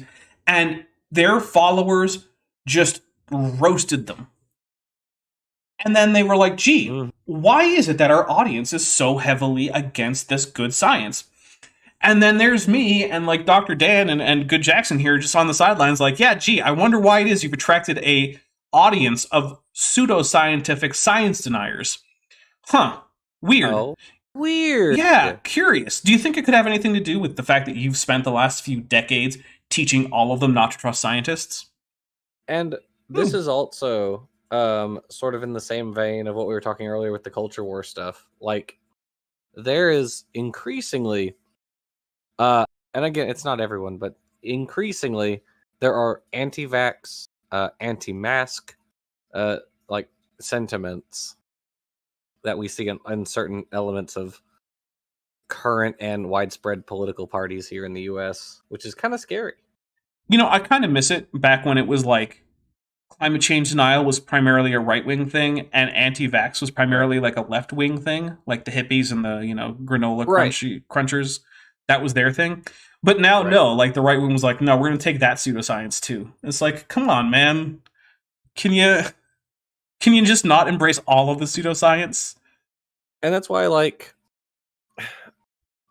you have to be like, again, obviously not everyone, but there is a very real, statistically significant portion of this party that is, you know, anti-climate change, anti-evolution, anti-vax, and also a number of them participate in more serious and concerning, or other serious and concerning conspiracies regarding like QAnon, that sort of stuff. Yep. It's like, gee, I wonder why these other conspiracies, how they may have laid the groundwork for this other, you know, series of conspiracies. Who could have seen it coming? Mm-hmm. For $10, Carrie Bronson says, more broadly, Mr. Jackson, I'm assuming he's meaning Charles Jackson, people tend to get upset about ideological differences when one side of such a divide actively harms their interest, quality of life, or duration of life. Yeah, and they're not just harming us people who are not scientifically illiterate or who are willing to accept, you know, like just sound medical advice. They're also harming themselves, right? Like, it seems like in like 2021, every time I turned around, there was a story about someone else lying in a hospital bed, dying, wishing they'd taken a vaccine. Yep. And then realizing that no, they didn't, and begging other people to do so they don't make their own mistake. Which, by the way, guys, you guys are really close to making me have to pick, or well, having you guys vote on another special Dapper avatar. We've only got about $59, and we can have another special Dapper dinosaur avatar join the queue. Blurred the distinctions and made this not a scientific matter, but a political matter. Now people can get their dander up. They can get angry. Their tempers can kind of flare. Depends on what you mean, right? Because in some sense, it is a political matter. What is taught in public schools is ostensibly a political matter, right? No, it is. It's not just science. Yeah, and also, when one side of the political aisle decides to define themselves politically in part by being, broadly speaking, science deniers, that makes your science denial a political issue. This is a self-inflicted wound. Right? It's not the people who accept evolution who were like, you know what we should take a vote on is whether or not to teach science in the classrooms. No, that was creationists, because until the creationists started saying, well, maybe we shouldn't teach science in classrooms, the broad assumption was like, yeah, we're going to teach science in science class. It is your fault that this is a political issue. Left-handed Jedi for $2 says, I refer to them as Q/Maganon. Yeah, that's actually not an unreasonable term there. I mean, it probably doesn't have. It's not probably going to get wide adoption, but like I see where you're going, and I like it. And then we can start shouting and throwing things at each other. And oh my goodness, it's not science when it's like that. So then, basic. Yeah, Charles Jackson, you're right. Political maneuvering isn't science, but that doesn't mean that people aren't doing it on behalf of science, right? I just want to make sure I heard that correctly. So, Olivia Williams for $2.79 Beaver Bucks says, I'll help. Ghidorah, thank you very much, and we'll take a drink for the Ghidorah. If I can figure out where my drink counter is, there it is. Okay, see, this is why I need a fourth monitor. Actually, when I started doing this show, it was on one laptop on one screen. Boy, was that rough. you can teach creation in the public school, just so Sure long can as you have, not. say, permission, Mhm. like from some kind of like the hierarchy of the school. Okay, so it's No. a little more complicated. You can teach various creation myths in a comparative religion class. Right. You cannot do it in a science class where you are supposed to be teaching about science. So there is that. It is not illegal in all circumstances to teach about how various people interpret the biblical creation myths from Genesis. And yes, myths, because there is more than one in there. So, like, if you were a teacher in the school and you wanted to teach creation, this is just an impromptu question, but like, say if I was a teacher at a school and I want to teach creation, like, how would I get that ball rolling? Well, first, you should get some legal advice, and then your lawyer will probably tell you, again, I'm not a lawyer, so get your own legal advice, but my guess is that what the lawyer will tell you is, no, are you crazy? Do you want to lose your job as a teacher? Maybe don't do that. That's my guess. I'm not a lawyer. If you're a teacher and you want to start doing something that, as far as I can tell, is pretty illegal, maybe you should get your own lawyer and ask. Well, at the time where I taught in Fairfax County. Oh. Okay, Fairfax County. I'm gonna write that down. Sorry, Jackson. I'm just gonna put it in our private chat here on Discord because it's to hand. Fairfax County, and that's Virginia. Yeah, it might be time to look into the local laws in Fairfax County, Virginia, about teaching creationism in schools. Because I'm pretty sure this is a confession to having committed crimes in Fairfax County, Virginia. Which, I mean, they might not, right? Virginia is not exactly the most secular state, if you will. Although I hate that term. But maybe. Royland for $2 says, I will help Godzilla. Thank you very much. I will take a drink for that. Yeah. Hey, if anyone lives in Fairfax County, Virginia, let me know. Because it would probably go better if, say, someone from Fairfax County were to, I don't know, maybe send this to some police or something. I don't know. Project 2061. There was all this stuff about critical thinking. I presented it to my superiors as a critical thinking exercise. Vadim Slamovsky Radchenko says, I think Bad Jackson taught in a private/religious institution. Not sure, though. Yeah, that could be a problem. Yeah, once you go off the public school. Although he did seem to say earlier that he was teaching in a public school, didn't he? He did say that, which is why, if he had said, I was in a private school, then there's nothing we could do about that. But he specifically said he taught creationism in the public school. Yeah, so I don't know. And yeah, Sydney Raptor says... Unless he was just lying. I mean, there's always that.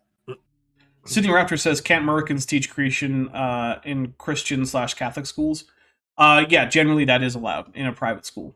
Although Catholic schools very rarely teach creationism. I went to a Catholic high school and we were taught evolution. Borg Emporia, you live in Fairfax County, huh? You should message me. You should message me about this. Because I am interested in looking into, we could figure out like maybe where he taught, and like maybe what kinds are there statute of limitations, what are the penalties, is it something that the police would even bother with? Because quite frankly, if I could get Charles Jackson in legal trouble for breaking the law and promoting a religion in a public school, I would consider that to be a great accomplishment. I don't think he'd end up in prison or anything, but I mean, maybe a fine. As a talking about the scientific method and look at the merits of various scientific positions. And so I put it up there as a critical thinking skills exercise that I was going to show them both models and talk about what both said. I even had a debate that was in, I think it was Science Digest magazine, between creationist Dwayne T. Gish and atheist Isaac Asimov, both very intelligent men. And look, I'm currently like 10 episodes deep into a series looking directly at Dwayne T. Gish talks. The idea that that is a man who could be reasonably characterized as very intelligent is it's laughable. What's that? It's a little silly. Yeah, it's more than a little silly. It's a little haha. Yeah. There is no world in which a man who acts like that could reasonably be called very intelligent. Hey, there were fine gentlemen on both sides. I mean, look, I don't have any evidence of Dwayne T. Gish being as scummy as, say, like, Kent Hovind. Like, as far as I know, he doesn't have a body count. As far as I know, he never enabled child predators. As far as I know, he never beat up an ex or anything like that, right? But smart, he was not. They had a debate through the mail, that was that they scripted what they were going to say and what answers they were going to make. So there were they each gave their original arguments, then they each got rebuttals, and then they each made closing statements, much like a debate forum would be verbally. And I printed that thing out and gave it to the students, and we read 1/3 of it every night, and then talked about it the next day. Who do you think won, the debate last night? And who did you actually agree with? Which sometimes they'll say, well, I disagreed with so-and-so, but I think he did win the debate that night, and to have. I'll be fair to the students. That's actually a good thing to be able to do, right? To assess and say, like, I think this person whom I agree with lost the debate. Sure, yeah. So there is some value in having an exercise like this, but you could also just do it with a topic that, there's actually contention about in the scientific community. So, like there's an ongoing debate right now in cosmology that has, on the one side, the more mainstream dark matter, but then on the other idea, the idea that maybe our understanding of gravity is flawed at large scales, and that maybe we need to have a modification to gravity, which is why it's sometimes called Gmod. There's a legitimate debate, right? And while currently the evidence is pretty heavily in favor of dark matter, that doesn't mean that the Gmod option has completely been ruled out, and I don't think it has. And so, like, presenting that kind of debate might be a reasonable thing, right? But this is just having a debate. Like, this is just giving kids a debate between a better funded version of, like, Nathan Thompson and an actual scientist. There's no reason to present that to the kids, right? It's just completely. Oh, Mond. Yeah. All right, Daryl Frost is. Yeah, you're correct, Mond. Sorry about that. Look, I'm not a physics guy. That's why I don't do a whole lot of physics on this channel. If I say anything about physics or chemistry, you should double check me, because there's like a 30% chance I got it wrong. I don't know, that might be a little high, but there's a decent chance. That kind of honesty was really good. So I billed it as a critical thinking exercise, and they were all for it. Couching it in new age, politically correct. What is he talking about?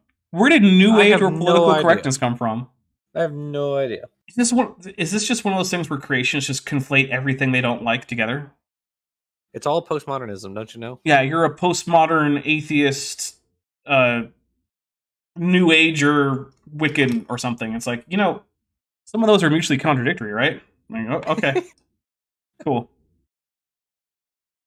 Modern speak terms can bring it to where you're really being a hypocrite if you don't let me do this in class.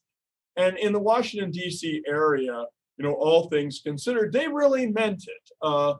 They did feel like you should be able to discuss anything you want to within reason and time constraints and the curriculum. Yeah, see, the time constraints in the curriculum are big points, though. Most teachers do not feel like they have time to waste time when it comes to the curriculum. They need to get through the curriculum with the limited time they have and actually get the students to understand what they're being taught.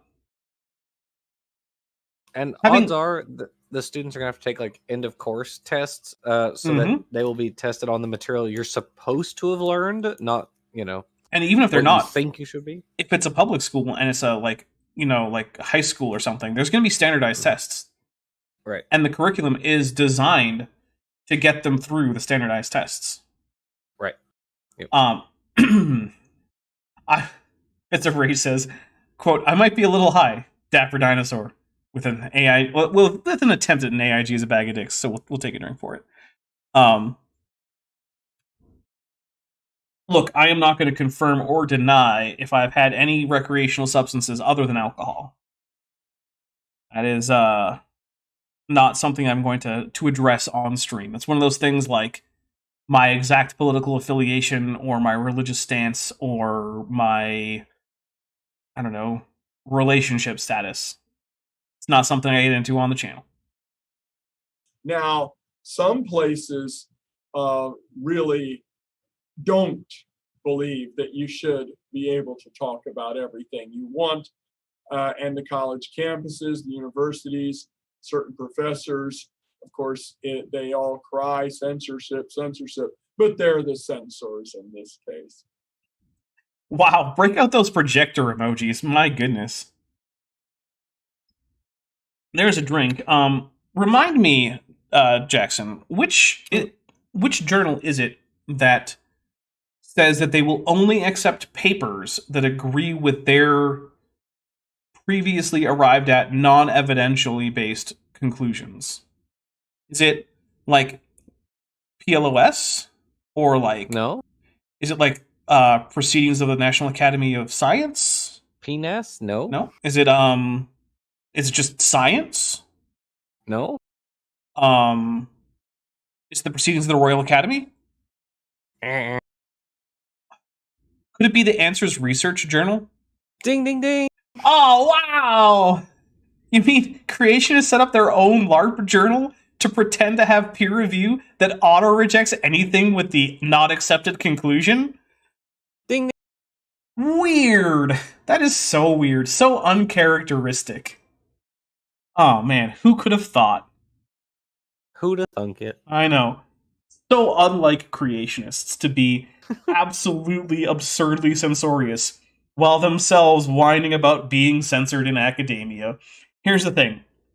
You're being censored from science journals and from the academy and from universities the same way the flat earthers are being censored from the same. You just don't have anything. And we've known you're wrong for far too long to take you seriously. Once you have something, maybe we can talk. But you don't. Actually, speaking of the university professors, teachers, I would like to share... I need to mention, if you are going to try to teach creation... Okay, let Circle Face talk. He has a much more pleasant voice than you do, Chuck. I like Circle Face more than Chuck. I don't know if you can tell. He's easier to listen to. He's got that soothing NPR voice, like... Today there was an earthquake in Turkey. 400 children were left dead. And you're like, you know what? That's horrible, but I feel okay about it because this guy told me. And he's just got such a soothing voice. You know? It's like, you could say, like, a meteorite struck Beijing, killing 4.6 million people. Oh, okay. That's good to know. Yeah. Then you just go on with your day because you heard it on NPR. Savage Monkey Fish Cobra for $5 says, AIG is a bag of peanuts pronounced with a thick southern accent. Yeah, I'm not going to do that, but thank you. I'll take a drink for it. I think I heard that from Vice Rhino, who is not Southern, he's Canadian, but he was He's it was Southern one of his Canadian, though. stream- That I get that's fair, you got me there. One of his streams, where he's like going over like some scientific articles or something like that, and he says from the journal Penis, and I was like, you know what? That's pretty darn funny. Yeah, well, I mean, Vice Rhino does like his dick jokes, so. That's true. In the public schools like I did. I think it's worse. It's more difficult now. I think attentions are higher. I think they're on the lookout for it more. You have to be more careful, seek the wisdom of God and how to do it, and be careful, because I don't want to get anybody fired. I don't want to get anybody in trouble. I walked a tightrope the whole time I was, in public community colleges and universities and colleges. Okay, so he is claiming to be in public, but then again, the rules are a little bit looser when it comes to like post high school, like university and college areas, right? You do have a little bit more leeway, so might not actually be an issue. So I don't know. But by the way, in case anyone was wondering, it looks like we need 65 memberships for another emoji, so probably not anytime soon. Because I know people ask, and we had a lot of memberships added today, and I don't know how that interacts with the other one, but yeah, probably not in the next few weeks or anything. And private schools and public schools. Up to that point, I hadn't taught at a Christian school, but I did get in more. Okay, so this is more confirmation that at least it was some kind of public education institute, but we don't know if it was a high school or a college or whatever, which is, I think, going to be important if we want to try to make something of this. Which, I mean, if we can, I would like to. I mean, I would love to be a whistleblower against Bad Jackson. I would consider that to be one of the great accomplishments of my already very long and accomplished life. Trouble teaching at 2 Christian colleges who were compromising on Genesis. Okay, I'm going to take a drink, and then I'm going to talk about the phrase compromising on Genesis. Here's the thing. Genesis is not self-interpreting. No text is. In order to read a text and glean meaning from it, you have to approach the text yourself, and you are always going to approach the text with certain interpretive frameworks in mind. And generally speaking, when you are approaching a scriptural text from the state of mind of coming from a particular theological tradition, you are going to interpret that text according to the interpretive framework given to you by your tradition. Also, Gandry for $1.99, the third super chat, says Vice's D jokes are long and difficult to handle. That's pretty good. Yeah, that's good. So the idea that you're compromising on Genesis is really just Charles Jackson saying, they don't treat Genesis the way I do. Which, okay, that's true, but you don't have a monopoly on the quote-unquote correct interpretation of Genesis, Dr. Charles Jackson. And quite frankly, until God comes down and sorts out all of the different interpretations of Genesis, you don't have any more right or authority to say that your interpretation is better than anyone else's. That's just not a thing you can do with any legitimacy. So, are they compromising on Genesis? No, they're coming to a different conclusion than you are. And you know what? They're allowed to. And I've said it before, I'll say it again. Quite frankly, while I don't normally get into religious or theological topics, the perspicuity of the scripture is one of the most laughably and obviously wrong doctrines that any sect of Christianity has ever come up with. For the simple reason that there are so damn many sects of Christianity who all believe in the perspicuity of scripture and who all hold vastly mutually contradictory ideas about what scripture says. So, yeah, sorry, Dr. Charles Jackson, there's no one correct interpretation of Genesis. You don't have it, and the fact that other people disagree with you about your interpretation versus theirs doesn't mean they're compromising Sorry. I just really, really, really don't like the arrogance of that type of statement. I really don't appreciate it. I mean, for one thing, it's needlessly insulting to other Christians. Which, by the way, all right, Jackson, let me know if I'm being crazy, but it always seems to me like no one has more disdain for the average young Earth creationist, like, layperson than do young Earth creationist speakers. Oh no, that's totally true. Like, they all seem to treat their audiences like they're complete brain-dead morons. And I honestly get offended on behalf of their creationist audiences sometimes. Where I'm like, why are you treating your audience like they're just complete idiots? And who is it that does that a lot? The guy Nathaniel Jensen. Nathaniel Jensen does it a lot. Also the AIG author who he goes by Emery Moynihan sometimes on the internet. What's his real name? Oh, Harry F. Sanders? Yeah, Harry F. Sanders III. Yeah. That guy's articles, he just assumes that the average church-going creationist is just as dumb as a bag of rocks. Right? He's like, well, you can't tell people that maybe all whales evolved after getting off of Noah's Ark as four-legged terrestrial animals. They might think that you're just teaching them universal common ancestry. Like, no, I think they can handle it. I think they're a little bit smarter than you give them credit for there, Harry F. Sanders III. But then again, I don't know, maybe we'll hear less of Harry F. Sanders III now that he deleted even his Rumble channel, because even that was a little bit spicy for the internet. You know, with his veiled calls for violence and his extremist, sorts, vaguely terroristic rhetoric. You know. But hey, that's the kind of guy that AIG wants writing their articles. Their what is it? Institution statements or organizational statements. Their official statements as an organization written by that guy. Yeah, little concerning. And believed in theistic evolution. That was where I was denied tenure. That was where I got into trouble. Good. No Christian school should be hiring you for you to misinform their students. I'm glad that those Christian schools that are not science denying would deny you tenure on the grounds that you were going to misinform their students.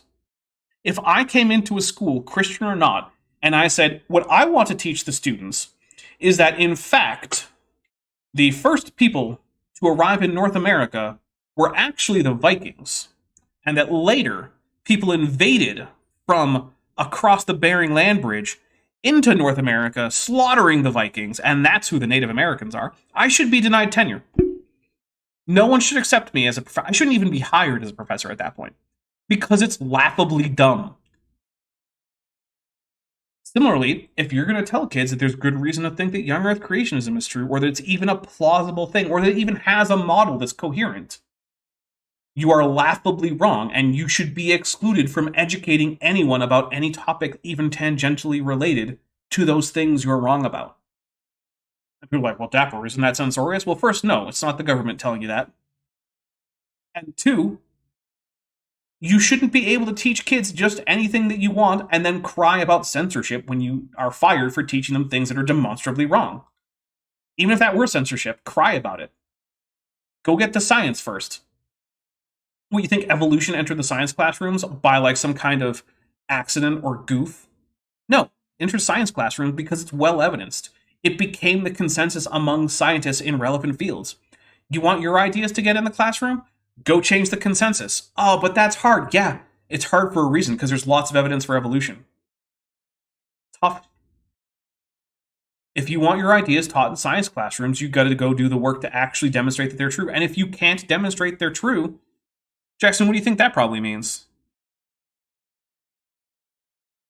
It means I gotta do better. Or it means that maybe those ideas just aren't true.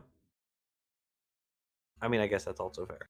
Savage Monkey Fish Cobra for $5 says, how could they possibly cross the Bering Strait if its sides are on opposite sides of the Earth? Good point. Yeah, they're thousands of miles away, as we learned from, I think it was Answers in Genesis, who were like, how could the languages in Siberia and Alaska be similar? They're thousands of miles away. And it's like, wow. You guys have never seen a map, huh? Never seen a globe? It's equally as funny as Sarah Palin saying she can see Siberia from her Yeah, home in Alaska. Yeah, I'd be great at foreign relations. I live in Alaska. I can see Russia. Even if that were true. Being able to physically observe the land of another country doesn't really mean you have international negotiation skills. That's see current conflicts. yeah. Goop23 for $2 says, in honor of Mr. Sanders, AIG is a bag of dicks, get bent. All right, we'll take a drink. All right, here we go. Give me a good, honest atheist any day over a compromising believer. Jesus. Okay, just remember, they hate, and it's funny because we were having this conversation elsewhere a little while ago. Creationists hate theistic evolutionists any day of the week way more than they hate atheists. Oh, yeah. Yeah, they hate Francis Collins. They hate Kenneth Miller with like a deep, fiery passion. It's true, and it's weird. And the thing is, like I said in that conversation, to a large extent, it's because they want to conceptualize the world as Christians who reject evolution and who accept a young age for the universe and the world, and on the other hand, atheists. And they want to make your belief in young Earth creationism a touchstone for your Christianity as a whole, if you happen to be a Christian. And so this is the Christian way to do things. If you're not doing it this way, then you're fundamentally not doing the Christian thing. But the fact of faithful Christians who are theistic evolutionists breaks that paradigm, and they can't stand it. They just don't want to have to deal with William Lane Craig, he's another one they hate. Yep. They just all of them. Everyone who's a Christian, who is, obviously faithfully a Christian, who also accepts evolution, creationists hate them deeply. Mm-hmm. So, and it's too bad because there are a lot of really great scientists out there who are Christians who get dunked on by their fellow Christians for not being pseudoscientific enough. And I think that's terrible because I think we should encourage as many people as possible to go into science, Christian or not. And you know what? I don't care if you're a Christian or you're a Muslim or you're Jewish or Buddhist or Hindu or whatever. If you're doing good science, you're doing good science. And we should have as many people doing that as possible, regardless of religious affiliation. Heck, let's get some more Zoroastrian scientists out there. Not that there's a lot of Zoroastrians to pick from, but still. Let's get. Has there been a Zoroastrian who won the Nobel Prize? People look that up for me. Has there ever been a Zoroastrian who won the Nobel Prize? And if not, we need to find a Zoroastrian, get them to do groundbreaking research, and get them a Nobel Prize. There we go. Yeah. Had his most troubles with compromising believers. So anyway, I just want to make sure that I didn't send anybody out into the bloody battle thinking that, oh yeah, Dr. Jackson did it. No, I had to be very, very careful, even back in the 80s and the 90s when doing this. And it was impossible. Yeah. Also, and humans evolved from Happy Rocks Gladstone says, creationists hate theistic evolutionists except for Mary Schweitzer. They love to bring her up, but they love to ignore the fact that she is an evangelical Christian who used to be a young Earth creationist. They never talk about that. Robert Walker, he's another one? Yep. Yeah, although they really don't talk about him at all. That's true. But yeah, they whenever they talk about Dr. Schweitzer, they ignore the fact that she was a young Earth creationist until she started really working on paleontology. And then she was like, oh, this is all nonsense. Okay. Yeah. And then, she was also aware of other faithful Christians who were in fact theistic evolutionists who were also doing paleontology, like Jackson said, like Robert Bacher. Actually, speaking of paleontology, this weekend while I was at work, I happened to run into someone who came to the aquarium who is a micropaleontologist, so studying like forams, and I was like, "Oh, that's so cool!" That is I really got to cool. nerd out a little bit. It was really neat. Look, forams are, on the one hand, some of the most obvious and wonderful examples of morphological change across geological time, but simultaneously one of the worst because no one cares about tiny little algae fossils. And I hate it so much. True. Because That's true. Like, no love. You show a diagram of a bunch of different little algae shells to a creationist, and their eyes are just going to glaze over immediately. I don't care. Show me a dinosaur. Show me a saber-toothed tiger. Which we can show. We You know, can. speciation among like chasmosaurines, they have Oh, yeah. or probable anagenesis in some of their lineages. So yeah, Oh yeah. But like, it's just such a wonderfully smooth transition with the forams, yes, and just right. no one cares. Heather Kuhn for $10 says, to be frank, that was Tina Fey playing Palin on SNL. She did say they're our next door neighbors, and you can actually see Russia from land here in Alaska and from inside Alaska, which was almost stuff. Yeah, that is fair. It was actually Tina Fey who literally said you can see Alaska from there. Although my memories is that that was making fun of Sarah Palin for claiming to have experience with international relations because she lived close to Alaska. Okay, maybe that's what it was. Okay. Yeah. And hey, we're only 26 away from a new poll about what my next avatar should be. Be careful enough with compromising Christians, though. People who claim to be Christian. Okay, I'm sorry, Chris. You go on ahead. Oh, people who claim to be Christians. We're getting a no true Christian. Fun. I'm just going to take a drink. Hey, guess what, Charles Jackson? You don't get to define who a Christian is. Isn't that neat? In fact, even the Christian bodies that have like strict membership rules and from whom you can be ejected, they don't even get to define who is and isn't a Christian, right? Like they can say this person is maybe a heretic or this person has been excommunicated, but that doesn't make them not a Christian. And you know how I know? I mean, because say like the Church of the East, the Oriental Orthodox Church, the Eastern Orthodox Church, and the Roman Catholic Church all consider each other mutually Christians, even though they all have decrees of anathema against each other. Isn't that neat? You can actually inject entire groups of people from your church, and that doesn't make them not Christians. Of course, also recently there have been like joint theological statements by all those groups, and it turns out that at least according to their modern members, a lot of those things they split over were more like misunderstandings and big old goofs. But hey, whatever. I'm not in charge of Christian ecumenism efforts. Head now with the next thing you needed to do. No, thank you for that very pertinent and very Pertinent. It's pertinent, but that's okay. I still like it, Circle Face. important disclaimer. You know, it's important to have, you know, as like kind of like Jesus said, wise as serpent, but harmless as dove, where you have that balance. Speaking of the Are doves that harmless? I mean, I feel like if a dove wanted to, it could probably like, scratch up my face pretty good. I don't know. That's probably true. Yeah. But then again, you know what? I've never heard of a dove attack on a human, so maybe they are harmless. I don't know. Guys, if you've ever been attacked by a dove, let me know and tell me how it was. I'm curious. the tightrope and your own personal experience, I'd like to share a personal experience of my own. So Vadim Samovsky Radchenko says, where does that accent go on anathema? I say it anathema. Most English speakers I know who have used it in like actual theological context have said it that way. But like, I don't know, consult a dictionary. I might be wrong. One of my friends, we were in our freshman year of high school. He was exposed to Mr. Neil deGrasse Tyson's, Dr. Neil deGrasse Tyson's. Oh no, dear God! Anyone but Neil deGrasse Tyson. I love how he says that like he's a paranoid cop worried about a fentanyl exposure. He was exposed to Bill Nye, the science guy. We lost him that day.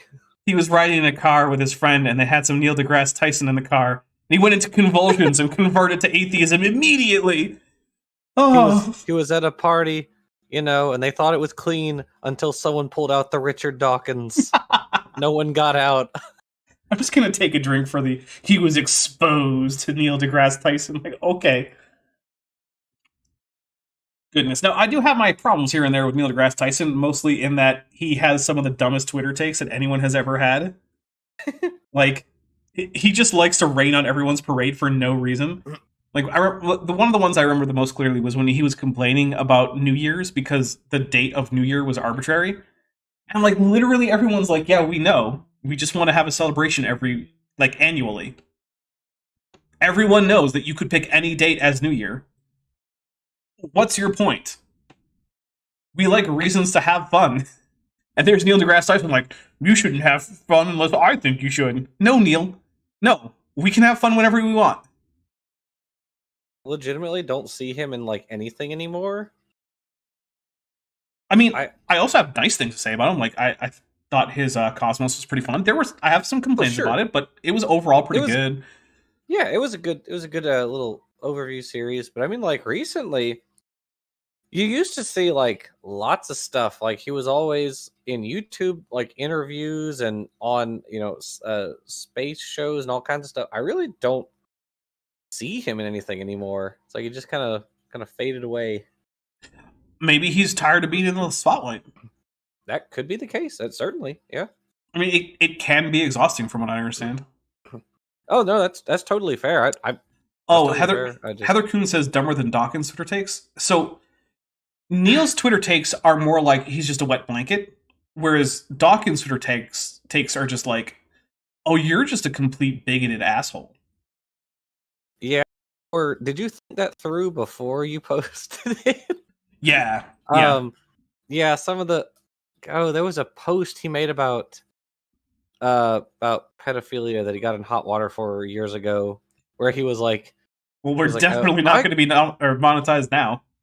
Oh, I'm sorry. Dang it. At any rate, he does say really stupid stuff. Like it used to be dumb but not mean-spirited things, and now he's just upgraded to mean-spirited things. Yeah. Which is why I unfollowed him. I don't care anymore. I can't unfollow him because I've never followed him. Well, I mean, I've read more Dawkins books than any other science communicator. I've read like 7 or 8 of his books. I really enjoy his science work, which is why it is heartbreaking to see him just be so mean-spirited towards people. It really is. Yeah, and not for any good reason that I can figure out. Like I don't know why he's doing it. Maybe he's just a curmudgeon. I don't know. Yeah. All right, here we go. Cosmos series in our geology class. In this series, there was a particular part where Tyson said something to the effect of, when trying to understand the history of the Earth, do not look to the Bible. Look to the rocks. Good advice. Yeah. If the Bible is right about, or if your interpretation of the Bible is correct about Earth history, that will be reflected in the rocks. The rocks are the actual objective empirical evidence of the history of the Earth.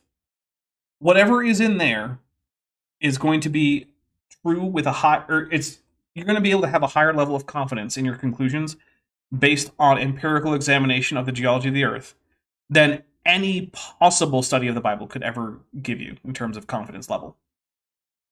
It's just a fact. Reading ancient literature is not as good a way to know about the world, of the physical history of the world, as empirical evidence. That's just, I don't know how anyone can get around that without just shooting themselves in the foot intellectually. And Tyson has also said that enlightened religious people don't use the Bible as a science textbook. And I mean, that's just most religious people. I don't know what you're going to define as enlightened. Like, I don't know how to use that word in this context. But yeah, most religious people don't use the Bible as a science book. With statements like... What's up? Oh, I didn't say anything. Sorry. Oh, okay. Vadim Samosky Richenko says, new stream, explain the difference between a curmudgeon and a misanthrope. So misanthropes just generally hate humanity. Curmudgeons are just cranky and generally older, usually men, who don't just generally hate people, but are easily annoyed, and also generally just don't understand like what the kids are up to these days. Keller Retelian for $2 says, you might even say the rocks were there. Yeah, Jackson. Dun, dun, dun. Do you have anything to say about anything with the phrase the rocks were there involved? Buy my book. Yeah, go buy Jackson's our book. RJ Downard's in my book, The Rocks Are There, in which we tank creationism once and for all. I mean, it is thorough and in-depth, and I use it not too infrequently as a reference to figure out like where creationists are getting various claims and who else is making the claim and all that kind of stuff. And we've got a second one that we're working on, so there's that. Yeah, Volume 2. Yeah. The Rocks Were There Too, Electric Boogaloo. That's the new title. Yes, correct. Like these that made my friend, he renounced his faith and he stopped going to church. And if For a Neil 10-second clip from Cosmos, I don't think his faith was that strong. Look, if Neil deGrasse Tyson's Cosmos did that, then I think the blame needs to be laid squarely at the feet of the young Earth creationists, who taught him that all this nonsense about the history of the Earth was such an integral part of their Christianity. Right? You certainly can't lay at the feet of, like, Francis Collins. That wasn't him who did that. That was you guys.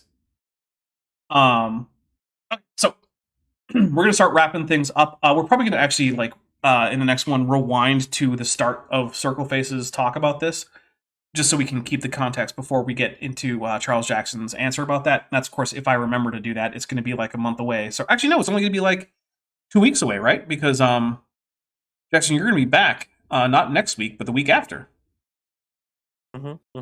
That's the week that I'm graduating. Well, congratulations, everybody. Feel free to send me graduation money for Jackson here. Yeah, send after all the graduation money. Okay. Let's take a look at what's coming up on the docket here. So, on Thursday, I'm going to be releasing the last of the Doug Batchelor videos. This one is called Stupidity Whiplash Warning, which, yeah, you might get whiplash from how hard you head desk. So in addition to all, like, the bumps and bruises, you know, be worried about, like, whiplash or even maybe a concussion. So you bring face protection, you know, bring, like, a facepalm oven mitt, put a pillow down on your desk to protect from head desking, that kind of thing. Then, on Saturday, I'm going to be here with Dr. Kip Davis. We are going to be talking about Jesus mythicism versus historicism, because it does come up every once in a while on the channel, and I do, you know, sometimes cover history content, and this is history. And yeah, we're going to take a look at things like, what are mythicists saying? Do they have good arguments? Do they have bad arguments? Why are they not the consensus in history? Why are they about as well accepted in academia as young Earth creationists are? Is that inappropriate? Should we take them more seriously?